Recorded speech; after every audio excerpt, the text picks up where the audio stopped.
because the gentlemen of the press are here, you have had a habit over the campaign period to always twist what we say in public to suit your own needs for whatever purpose. We want to tell the press the campaign is over.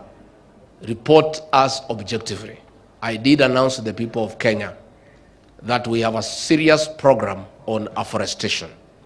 There is a lot of land within the forest reserve that has been earmarked for tree planting, and we are going to mobilize farmers in this old spirit to assist us to plant new trees in those areas that have no trees and take care of them as they farm until the trees are of age, and then the forest can continue growing.